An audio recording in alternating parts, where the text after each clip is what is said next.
Pemirsa, terima kasih Anda masih menyaksikan berita Papua pagi ini. Dan bagi Anda yang baru bergabung bersama kami, akan kami hadirkan kembali 3 berita utama kami.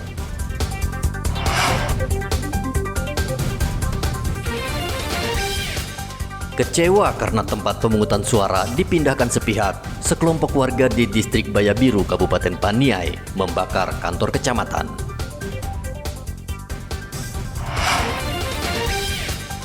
Sekelompok warga membakar surat suara karena form C1 KWK dibawa kabur panitia pemilihan distrik di Kabupaten Paniai, Provinsi Papua Tengah. H-1 pencoblosan, masih ada alat peraga kampanye yang belum diturunkan parpol dan caleg di Mimika.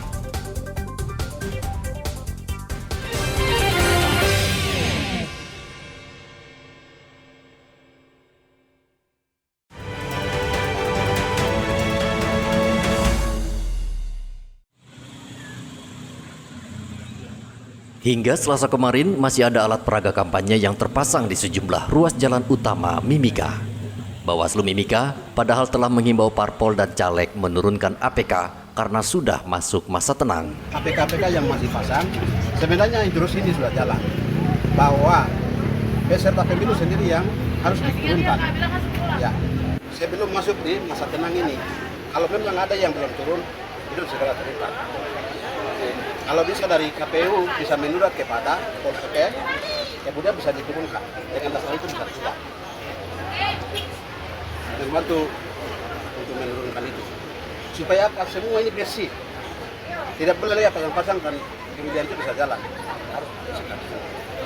Ya, itu berkaitan APK. Bawaslu akan memberikan sanksi kepada parpol dan caleg yang melanggar aturan pemilu. Dari Mimika, Papua Tengah, Igobat Momolin melaporkan.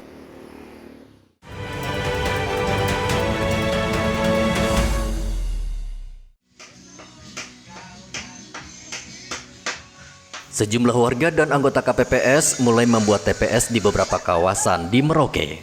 Walaupun KPU sudah mengimbau agar TPS berada di dalam gedung untuk menghindari cuaca hujan, namun dari hasil pemantauan, ada sejumlah TPS yang dibuat menggunakan tenda atau terop karena tidak ada gedung atau bangunan di sekitarnya.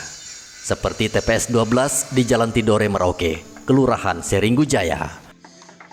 Warga dan anggota KPPS membangun TPS di luar ruangan. Di TPS ini ada 233 pemilih dan undangan untuk mencoblos sudah dikirim ke pemilih.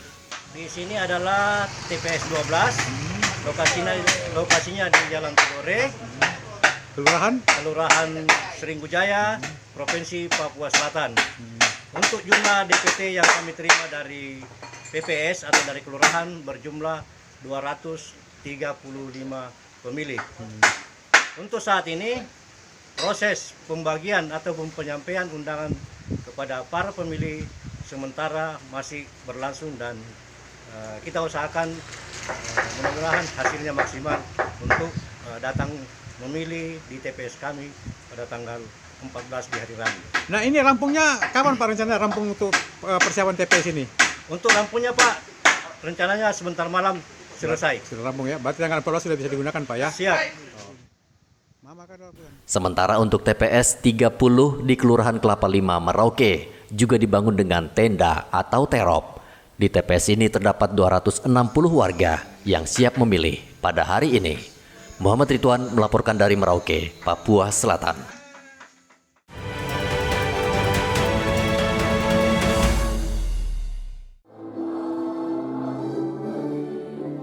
Semua pihak berharap pemilu berjalan lancar dan aman, termasuk sejumlah tokoh masyarakat, tokoh adat dan agama, serta TNI Polri di Merauke, Papua Selatan. Mereka menyuarakan pemilu yang aman dan damai. Para tokoh ini berharap agar isu yang saat ini berkembang dengan melarang warga datang ke TPS untuk mencoblos tidak terjadi. Mereka juga berharap semua tahapan pemilu mendatang berjalan lancar dan damai di Merauke, Papua Selatan.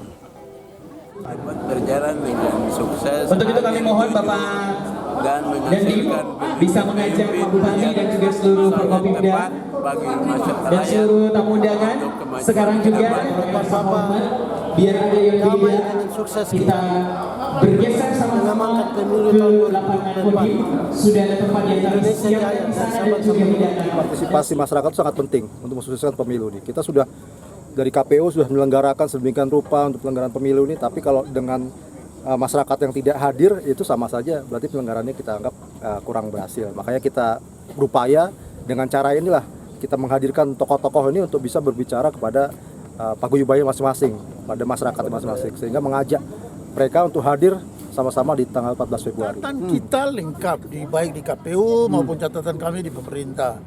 Tingkat partisipasi saat coblos DPR, Presiden, DPR RI, DPRP, Provinsi, DPD itu biasanya rendah sekali, sangat rendah. Misalnya pemilih di Merauke ya kurang lebih sekitar 164.000, 63.000, 160.000 sekian lah. Real di Merauke ketika selesai perhitungan di TPS itu kurang lebih sekitar 145.000, 137.000. Itu real yang ada, boleh lihat catatan. Polres Mimika Papua Tengah telah memetakan sejumlah wilayah yang masuk daerah rawan. Wilayah rawan akan diantisipasi dengan menambah personel. Untuk pemetaan wilayah, ya seperti kami sampaikan sebelumnya, jadi kami sudah mengklasifikasikan wilayah-wilayah mana yang termasuk kategori kurang rawan, yang rawan, kemudian yang sangat rawan. Yang sudah barang tentu nanti seiring dengan pola pengamanan yang akan kita lakukan. Jadi masing-masing daerah memiliki karakteristik masing-masing, jadi treatment pola pengamanannya juga masing-masing. Jadi tidak disamakan antara yang kurang rawan dengan yang rawan. Itu yang jelas kan pasti treatmentnya ataupun pengelolaan situasinya berbeda-beda. Yang jelas ada beberapa distrik ya yang memang kita klasifikasikan memiliki potensi kerawanan yang paling rawan dibandingkan dengan distrik lain. Yang jelas kami mengkategorikan itu sebagai daerah yang memiliki potensi kerawanan cukup tinggi. Ada beberapa indikator yang pernah kami sampaikan.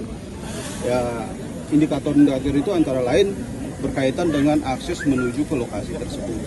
Jadi hanya bisa dilewati melalui akses udara. Itu yang pertama. Kemudian yang kedua berkaitan dengan sarana komunikasi. Ya, yang kami klasifikasikan memiliki potensi kerawanan yang paling rawan, akses komunikasi sama sekali tidak tersedia.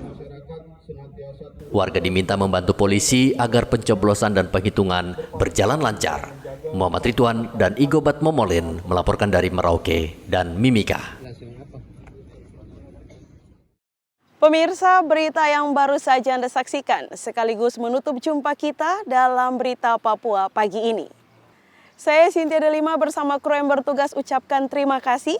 Kami pamit undur diri. Selamat pagi, semangat pagi, Wanyambe.